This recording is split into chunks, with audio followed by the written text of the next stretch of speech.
লাল সিন্দুর এখানে দিয়া ভক্তি সালাম করা যায় এবং গাভী বিয়ালে তার দুধ দেওয়া যায়।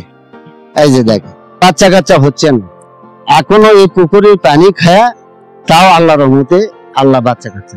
শুনছি যে এখানে সোনার নৌকা উঠতো, সোনার নৌকা উঠতো, পুকুরে সোনার নৌকা উঠতো। ইসরাইল, জিব্রাইল, মিকাইল আর ইসরাফিল, চারটা ইটের নাম লেখা ছিল। পাথর অনেকেই সরানোর চেষ্টা করেছিল, এই অলৌকিক পাথরকে সরাতে পারেনি। আসলে এটা কতশো বছর আগের, যাকে জিজ্ঞেস করছি সে বলছে তার দাদার বাপ দাদার আমলের এই পাথর কি কখনো এখান থেকে সরাতে পারবে না, এমন একটা ক্ষমতা এই অলৌকিক পাথরের। কতশো বছর আগেকার কথা এটা আমরা বলছি। ওই সময় মানে পাখি চেঁচা ছিল, ওই সময় এই দরজাগুলো ফেলা দিতে তারা চলে গেছে।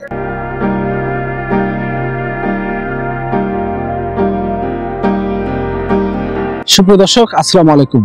আমি এখন অবস্থান করছি বগুড়া জেলার কাহালু উপজেলার কালাই রাজবাটি, সেই অলৌকিক এবং একটু অলৌকিক ক্ষমতার অধিকারী মসজিদের সামনে, এবং তার পাশে রয়েছে মাজার, যে মাজার উৎপত্তি কতশো বছর আগে কখন হয়েছে কেউ কখনো জানে না। তারপরেও আরেকটি কৌতূহলী দুটি পাথর রয়েছে, যে পাথরের রয়েছে অলৌকিক ক্ষমতা, এবং এই পাথর নাকি অনেকেই সরানোর চেষ্টা করেছিল। যারাই চেষ্টা করেছিল তাদেরই বড় রকম ক্ষতি হয়ে গিয়েছিল। আজকে এই মসজিদের সামনের পাথর, মাজার এবং এই মসজিদের সম্পূর্ণ তথ্য আপনাদেরকে জানানোর চেষ্টা করব।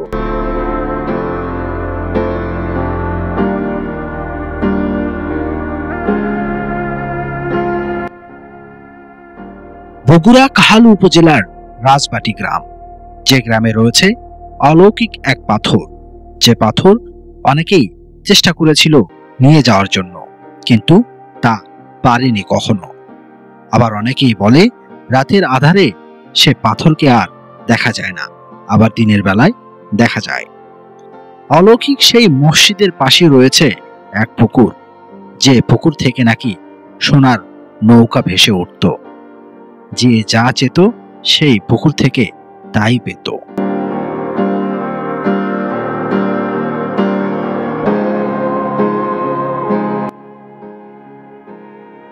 সবকিছু অনুসন্ধানের জন্য আমরা এই রাজবাটি গ্রামে চলে এসেছি। রাজবাটি গ্রামের এই মসজিদে দূর দূরান্ত থেকে অনেক মুসল্লি নামাজ পড়তে আসে, বিশেষ করে শুক্রবারের দিন। মসজিদের পাশে রয়েছে আউলিয়ার মাজার, যেখানে অনেকেই তাদের মনের আশা পূরণের জন্য নিয়ত করে থাকে। ঠিক মাজারের পাশে রয়েছে পুকুর, সেই পুকুরের পানির রয়েছে অলৌকিক ক্ষমতা। তার সবকিছু জানবো আজকের এই ভিডিওতে।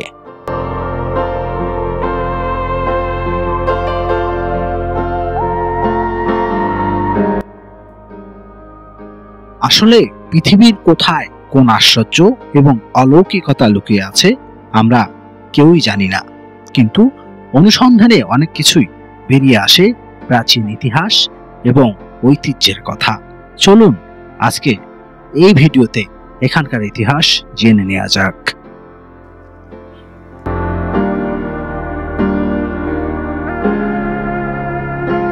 আমি এখন অবস্থান করছি বগুড়া জেলার কাহালু উপজেলার কালাই রাজবাটি মসজিদের সামনে, এক অলৌকিক এবং প্রাচীন জায়গায়। এখানে দুটি পাথর রয়েছে এবং এই মসজিদ তৈরির একটা ইতিহাসও রয়েছে, যা হয়তোবা আমি নিজে জানি না, কিন্তু এই এলাকার যিনি গুণী মুরব্বী মানুষ রয়েছে তার কাছ থেকে কিছু জানার চেষ্টা করব। প্রথমে মসজিদ সম্পর্কে একটু, প্রথমে কিভাবে এই মসজিদটি হলো? এই মসজিদটা আগে ছিল প্রাচীন কালে, আমরা দেখেছি ভাঙ্গা। হ্যাঁ, ভাঙ্গার পরে সেই মসজিদটা অকেজু হয়ে পড়ে থাকে। আচ্ছা, এখানে আবার জনগণক সগলি সব ডাকে, দেখা আবার তৈরি করলো মসজিদ আট দিকে ফাঁকে, মানে যেটা ছিল ওটা ভাঙ্গে আবার আট দিকে তৈরি করলো। কোন আছে নাকি এই মসজিদটা এক রাতে হলো না? এক রাতে এটা হচ্ছিল সেই প্রাচীন কালে। পুরো এলাকা লোক আরো দূরে দূরে থেকে লোকজন আসে এখানে শুক্রবারের দিন নামাজ পড়া যায় না। পাথর সমান ওই সময় মানে পাখি চেঁচা ছিল, ওই সময় এই দরজাগুলো ফেলা দিতে তারা চলে গেছে। না, এই পাথর লিয়া যেতে পারবে না, এটা লিয়া যেতে পারবে না। লিয়া যাওয়ার জন্য চেষ্টা করেছিল কয়েকবার, লিয়া যেতে পারেনি, এটা লিয়া যেতে পারে। এই জন্য আমরা, এটা ভিতরে ছিল, ওই দক্ষিণ সাইডে পড়ে ছিল, ওখান থেকে তুলে এসে মসজিদে রাখিছিলাম, আবার মসজিদের ভিতর থেকে বের করে এসে এখানে রাখা দিছি, এখানে রাখা আছে। না, লিয়া যেতে পারবে না, কারণ লিয়া গেলে সেটা এখানে দেওয়ান বাবা আছে, উনি ভালো বুঝবেন, আমাদের বোঝার কিছু নেই। একজন আল্লাহর ওলি এখানে শুয়ে আছে, তাই ভালো বুঝবে। কতশো বছর আগেকার কথা, এটা আমরা বলছি। আমার যে বাপ দাদা, হ্যাঁ, তারাও বলতে পারবে না যে এটা কিভাবে এখানে দর্শক, এই সেই অলৌকিক এবং কৌতূহলী পাথর, যেটা এখানকার এলাকার মানুষ তারাও বলতে পারবে না যে আসলে এটা কতশো বছর আগের। যাকে জিজ্ঞেস করছি সে বলছে তার দাদার বাপ দাদার আমলের এই পাথর, কি কখনো এখান থেকে সরাতে পারবে না, এমন একটা ক্ষমতা এই অলৌকিক পাথরের।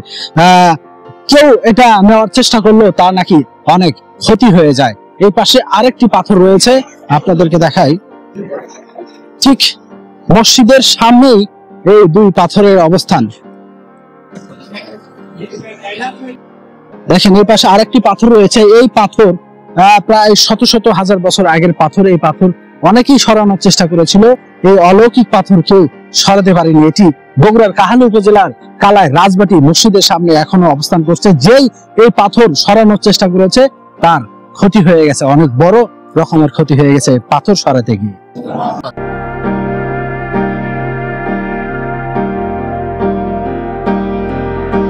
এখানে 4টে ইটা ছিল, 4টে ইটায় লেখা ছিল, এই ইটার গায়ে লেখা ছিল আজরাইল, জিবরাইল, মাকরাইল আর ইসরাফিল। ইটার গায়ে লেখা, ইটার গায়ে ছিল। এই ইটাগুলা যখন কেউ নিয়ত করে উল্টা যেত, কারো কিছু হারা গেলে আশা গিয়ে খালি উল্টা যেত, তারা পাগল হতো এবং তারা হয় মুগ্ধ রক্ত পড়ত, ভয়ে তারা আর সহ্য না করে ওই জিনিসগুলা বের করে দিত।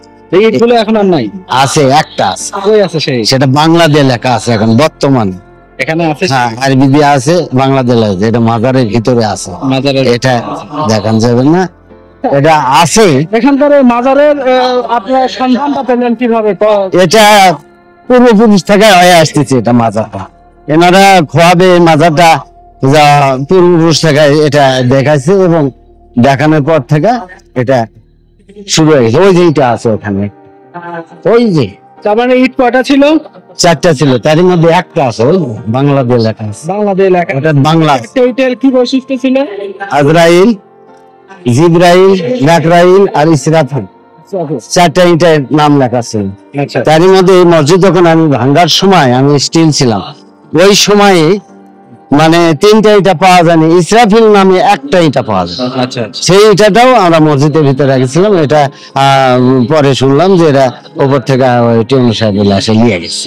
তাহলে এখানকার যারা মনের আশাটা সব পূর্ণ হয়, মানে হ্যাঁ, এখনো পূর্ণ হয়, এখনো ইটা উল্টায়।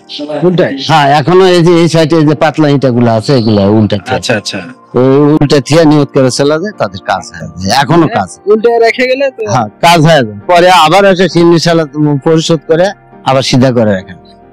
ওই পাশে যে একটা বড় পুকুর দেখতেছি, পুকুর, এই পুকুর, এটা তো আগে আমরা শুনছি যে এখানে সোনার নৌকা উঠতো, সোনার নৌকা উঠতো, হ্যাঁ, পুকুরে সোনার নৌকা উঠতো এবং হিন্দু মুসলমান তারা বেটির বিয়ার জন্য বলছে যে বাবা আমাদের সোনা দানার দরকার, অমুক দিনে বিয়া, এই কারণে আসে এখানে বলতো, তখন ওই সোনার নৌকা ভাসা উঠে এই পুকুরে ভাসা ওঠার পরে ওই সোনা দানা লিয়ে যায়, তারা বিয়ে সাথে হয়ে গেলে তারপরে আসে ফির আবার বলতেছিল যে বাবা আপনার সোনা আপনি লিয়ে যান। তখন ওই নৌকা ভাসা উঠলে তখন ওই নৌকা ওই সোনাগুলো আবার তারা ফেরত দিত। এই পুকুরের হলো বৈশিষ্ট্য এটা। এবং এটা এমন একটি পুকুর যেখানে সোনার নৌকাও হ্যাঁ ভেসে উঠেছে আগেকার যুগে।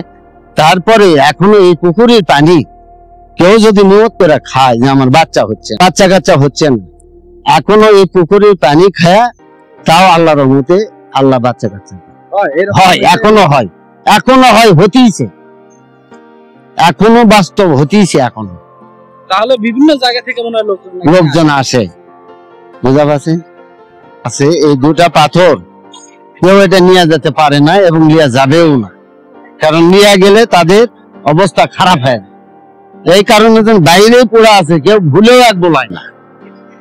কত বুঝা পারছেন? আর যাই নিয়ে যাবে তার ক্ষতি হয়ে যাবে, এই ভয়ে তো কেউ নেয় না।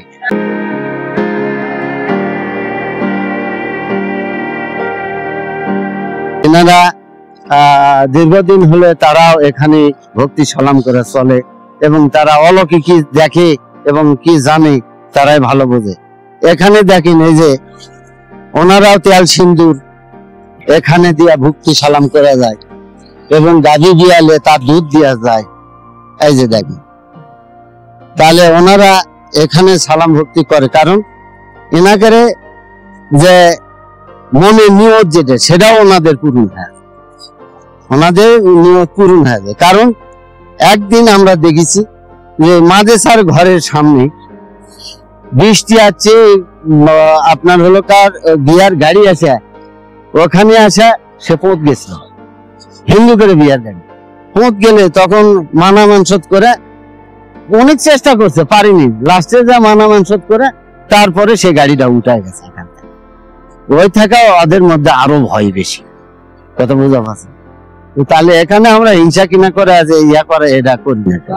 হিন্দুরাও আসে? হ্যাঁ, হিন্দুরা সবাই আছে, তারাও আসে, যাদের নিয়ত তারা এখানে আসে, সে ব্যক্ত করে তারা সে কাজগুলা হাসিল পূরণ হয়ে আছে, তারাও খুশি থাকে। কথা বোঝা, আমরা কোনোদিন বাধা দিই না, যে তাদের কাজ তারা করুক, আমাদের কাজ